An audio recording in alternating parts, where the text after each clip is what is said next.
Morning everyone! Pupunta kami ngayon sa isang shopping center na magbubukas ngayong araw. Let's go!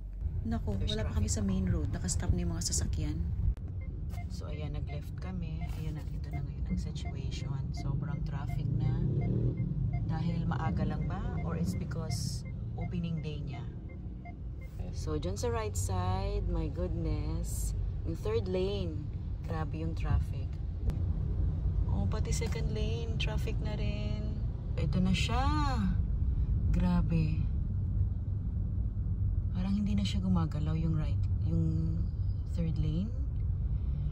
This is it. Ito ang opening day niya ng SNR Bacoor. Grabe ka naman, uy. Bakit ka nagpa-cause ng traffic? Maulan pa naman. Naku, kung hindi lang talaga dahil sa video na to, hindi talaga kami pupunta pag opening kasi alam talaga namin ma-traffic, madaming tao. But we'll see inside. First time kaming pupunta na opening day ng isang shopping center. Good luck! So ayan na siya. My God! So diretso kami. Diretso kami kasi hindi talaga kami makapasok. Welcome to SNR! Time check before 9 AM. Full parking na. Hindi ka na makapasok.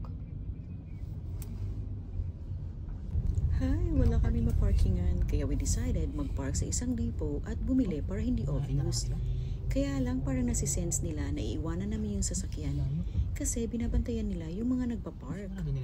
So tapos na kami mag-SNR. Pasilip lang kung anong nangyayari. Ayan yung mga lumalabas. Grabe oh. Traffic na palabas galing sa amin. Well, sana ngayon lang yan kasi opening day nila. See you soon, SNR Bacoor.